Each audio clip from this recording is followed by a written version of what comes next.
In this video, we're going to learn how to do basic isolation. And for this trick, there's a few things that you actually need. You need to use your peripheral vision, which means that if you are doing the trick, you need to look through the hoop and kind of use your eyesight on the sides to see the hoop. The faster you do this, the easier it is to see if you're actually staying in a circle and making a circle. If you're having problems, then easily just go in front of a mirror or a shadow and watch yourself do this. The more you practice as well, the easier it gets. So keep that in mind. The other thing that you need is to have a relatively large, big hoop just to start this trick off. The reason you want a very big hoop, like large size, is because it's easier for you to get the motion of using your shoulders and a little bit of your elbows, which could be tricky if you do the other way around, which is more elbows than shoulders. So this is what it looks like with a 36 size hoop. And this one, I don't remember what this one is. I think it's like a 30-something, 20-something. You can see I'm using my elbows a little bit more, and I have to rotate my shoulder in a different way. So the bigger it is, the more you get the hang of just knowing the basic size and motion of your shoulders. If you have a very heavy hoop, that's good too, because the heavy hoop's going to teach you when to add certain weight. If it's a very light hoop, like this one, this is going to feel like there's nothing there, whereas this one feels like there's something there. But this, compared to this grip or this grip, is very, very light. So you need to know when the most pressure is at certain points and when the least it is, kind of, and when you're using your fingers for the strength. So it's just learning about the strength. If I applied that to something this light, it's going to be very reactive. So you can see it's not like a complete circle. So it's also as well about your strength and your muscle memory, and when you do the trick, how much strength you're using to catch the hoop. And I'll tell you about the catch later on. So getting right into the trick now, since I covered just the basics, our hoop, our hoop is basically like geometry class, where we learned about the diameter. And the diameter basically means from one side to the middle all the way to the other side, like so. And this one is a 36, this one is a 34. So you can see that there's some size difference. So already it's going to be a little bit different how I do the trick between these two hoops, which is why I say the hoop's going to be very dependent on this trick. But today we're going to be focusing not on the diameter, but on what we also call the ray. So it's just one point from the midpoint all the way out to the side. So if we imagine our shoulder as the midpoint, and we're not moving our upper body just like this half, later on you can start moving your knees and then getting into your waist and doing it as long as you don't move your shoulders. So for just starting out, just try not to move your upper body. So if our shoulder is the midpoint, whether you decide to make it a small dot or a large dot, the other point we're trying to reach is our hand. So we're always trying to make sure that the distance between our hand and the midpoint is always the same, even if we have to bend it a little bit so the distance is still the same. This is why your peripheral vision and how fast you do it kind of comes in handy later on. So this is essentially what we're doing. We are trying to measure the ray exactly, even if our elbow is there.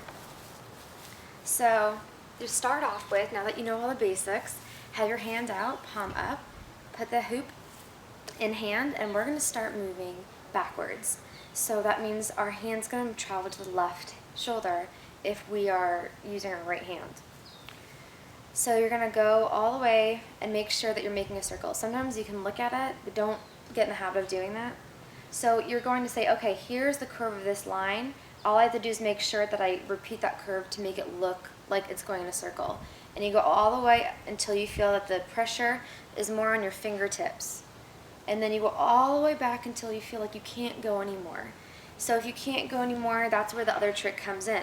However, if you are having problems up to that point of making a circle, you're just like being very wonky with it, you're not really getting the hang of how to use your shoulder correctly or your elbow, what you could do is get your left hand and get your index finger and thumb and pinch it together and make sure that it doesn't move. So if I were to come by in your real practice and move your arm, kind of creepy, then it wouldn't move.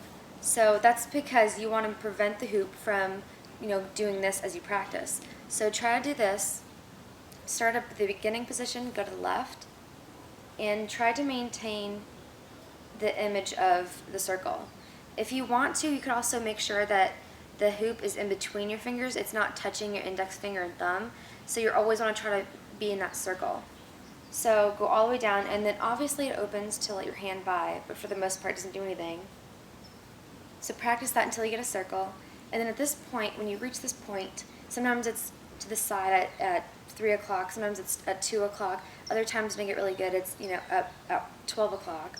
What we're going to do is we're going to let go of the hoop, travel with the back of our hand up with the palm up. So you're at the beginning all over again. So we have this grip, and then we just do this. So the other trick to this is that you have to do this really fast, because if you don't, and you just let go of the hoop, like if you were just to let go of the hoop and not do anything else, the hoop goes down. So we need to try to do this as quickly as we can so that we meet the hoop on the way down. So going fast, it would look like this. See, if I do this really fast, I'm not even giving it time really to drop to the ground. So meet it on the way down and make sure you maintain that circle. Now this is sometimes where people have problems because how much strength you have to this hoop when you try to catch it, when you try to make it look smooth, sometimes it doesn't look as good on something that's a little bit smaller. So for heavy hoops, obviously you use more force and pressure. So this is if I were to apply the same pressure. So it's not as smooth. And I think that should be it for the basic isolation. Just really practice. And also, something else. All summer I've been trying to find time to film tutorials and then have beginners in it. But I realized for this trick, you really need to practice. And you need to also use your imagination as to how the trick really is done. Because if you just try to tell yourself, oh, it's going this way, you're going to forget that it's all about controlling it and to keep that illusion going on. It's not the same as doing a corkscrew where if I tell you, do this with your fingers and then lift up with your body, it's going to work 100% of the time. With isolations, these don't work 100% of the time. Even if you do everything right, you just have to be in tune with your body. Isolations tend to make you kind of slow down your practice and really think about you and the hoop and not just being lost in the moment when you're in flow. Although you could be in flow when you're in isolations too. So this is the basic isolation. Hope that helped. I'll see you guys later. Bye.